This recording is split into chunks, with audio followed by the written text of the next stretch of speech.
Hai semua, di 2022 ini kita banyak membaca berita tingkat inflasi yang meningkat dari bulan ke bulan, sehingga Bank Sentral untuk menjaga inflasi dan juga menjaga kurs nilai tukar, kemungkinan besar akan melakukan kenaikan suku bunga di semester 2 di 2022.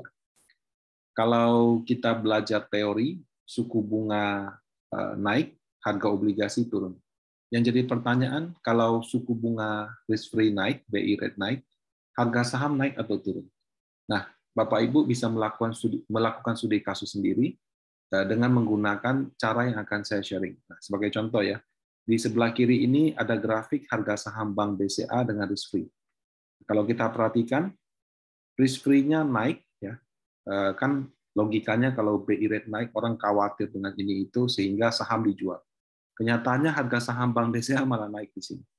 Nah, ketika risk free rate-nya turun, logikanya kan kondisinya semakin baik gitu ya, karena kan suku bunga membaik. Malah kita lihat ada beberapa periode harga saham Bank BCA turun dengan signifikan. Ya. Nah, kemudian di 2021 sampai sekarang setelah COVID, suku bunga flat di bawah, harga saham Bank BCA cenderung naik. Jadi di sini kita bisa melihat bahwa teori kalau BI rate-nya naik, harga sahamnya turun, itu tidak berlaku di periode ini bagi Bank BCA. Sementara kalau kita lihat contoh yang sebelah kanan ini Astra. Astra ini yang warna merah, risk free rate ini yang warna orange. Waktu risk free rate-nya naik atau BI rate-nya naik, harga saham Astra malah naik. Tidak sesuai teori juga, karena kan teorinya semakin tinggi suku bunga, harusnya orang akan jual sahamnya taruh deposito. Tapi kenyataannya harga saham Astra malah naik.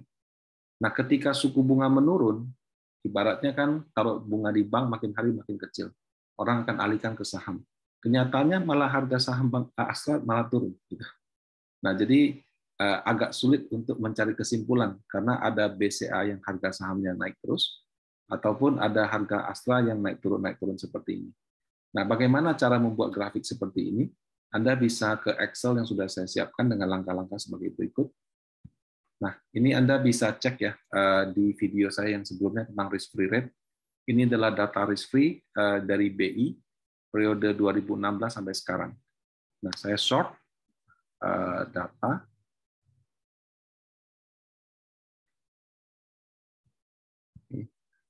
Saya short ya, ascending. Nah, 2016 sampai sekarang. Nah, kita bisa membuat seperti ini. Tanggal mulai 21 April 2016, tanggal sekarang. Video ini saya buat sekitar tanggal 7 Juli, 7 atau 6 Juli ya, saya cek tanggal dulu, 2022. Nah, kemudian kode saham, tadi kan saya pakai BBCA sama Astra. Nah, untuk bisa mendapatkan harga saham langsung tanpa harus pindah-pindah website, Anda perlu menggunakan Microsoft 365. Nah, kalau sudah seperti ini, Anda tinggal pakai rumus yang namanya stock history. Jadi, sama dengan stock history.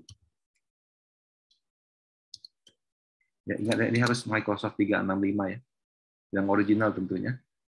Kode sahamnya, start date, end date, intervalnya harian. Saya kasih header. Saya butuh tanggal dan closing price. Nah, ini akan muncul seperti ini.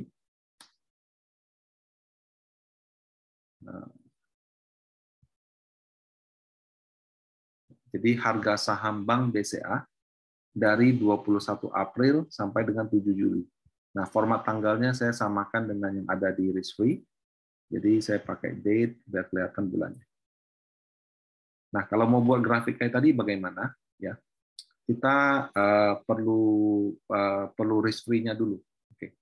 Nah, sekarang kalau misalnya 21 April 5,5%, 19 Mei 5,5. Kita kalau mau sandingkan datanya seperti ini, caranya bagaimana? Anda bisa lakukan seperti ini. Risk free ya. Sama dengan VLOOKUP tanggal Di sini saya ambil dua-duanya, koma 2, koma false. Jadi kalau tanggalnya sama, ambil yang kedua. Nah, 5,5%. Nah, kemudian copy aja ke bawah. Ada NA. Ya. Kemudian di sini. Nah, bagaimana Pak caranya NA, Pak? Kalau secara teori ya pada tanggal 22 April ya harusnya masih 5,5 karena kan ini berlaku untuk beberapa waktu ke depan. Nah, kalau mau di-adjust, Bapak Ibu bisa menggunakan fungsi ya ini. Pertama, yang hari pertamanya kita sama dengan dulu. Yang berikutnya kita pakai rumus if error. Kalau ininya error, maka pakai angka sebelumnya.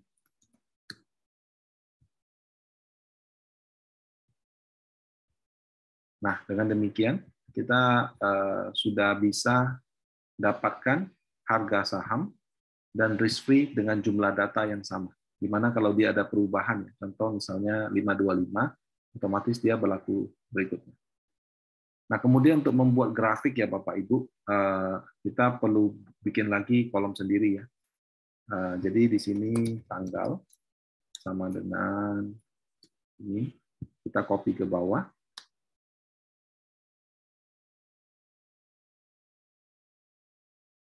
Nah, kenapa saya lakukan ini? Supaya nanti kalau kode sahamnya saya ganti, dia langsung otomatis berubah. Jadi kita nggak usah kerjain manual setiap kali. Nah, di sini tanggal.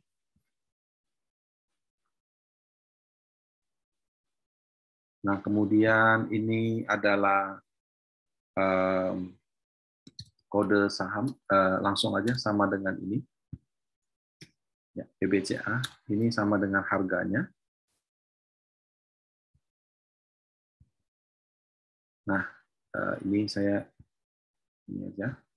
Ini risk free. Tinggal sama dengan ini. Nah, kalau sudah, ya kita tinggal pakai grafik. Insert, chart, pilih ini. Oke, kita geser agak ke atas ya, ke samping sini ya.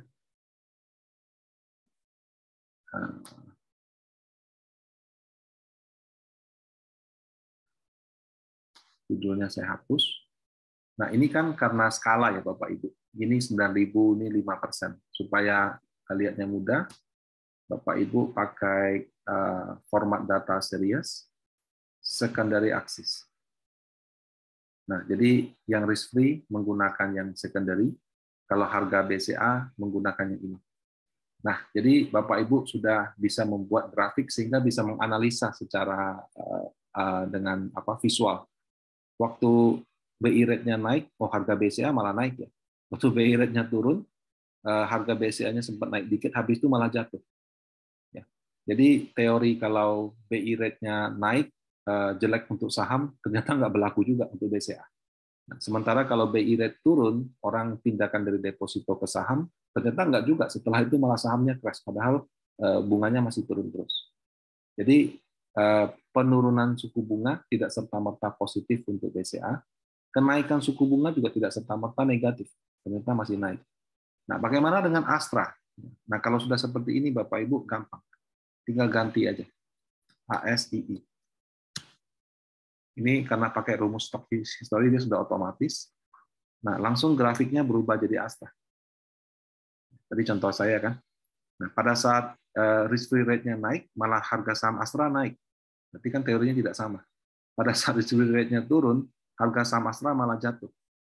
Nah, kalau ini saya terus terang belum analisa secara mendalam ya, tapi saya bisa katakan bahwa risk-free rate itu cuma salah satu faktor yang sangat tidak signifikan terhadap pergerakan saham Astra. Mungkin ada faktor yang lain, misalnya fundamentalnya, laba bersihnya, dan lain-lain. Nah, misalnya kita pakai saham yang lain, contoh misalnya Bank Mandiri. Nah, jadi seperti ini grafiknya. Atau mungkin Anda ingin analisa sektor yang lain, misalnya Unilever. Nah, grafiknya juga berubah sendiri. Nah, jadi dengan cara seperti ini, Anda bisa melakukan analisa kurang lebih kalau bunga naik atau turun, harga saham ini naik atau turun. Nah, demikian dari saya. Semoga bermanfaat. Silakan mencoba sendiri. Semoga Bapak Ibu dalam kondisi sehat selalu. Terima kasih.